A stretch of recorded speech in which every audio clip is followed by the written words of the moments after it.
You ask Tiger to solve. This deals with linear equations with one unknown. The final result is x equals 8. Let's solve it step by step. Group all x terms on the left side of the equation. Subtract 7x from both sides. Group like terms. Simplify the arithmetic.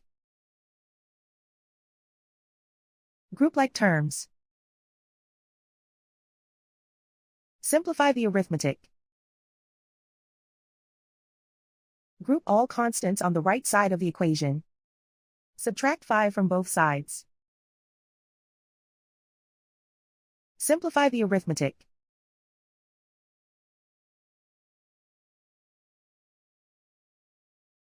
Isolate the x. Divide both sides by -4. Cancel out the negatives. Simplify the fraction. Cancel out the negatives. Find the greatest common factor of the numerator and denominator. Factor out and cancel the greatest common factor. And so the final result is x equals 8.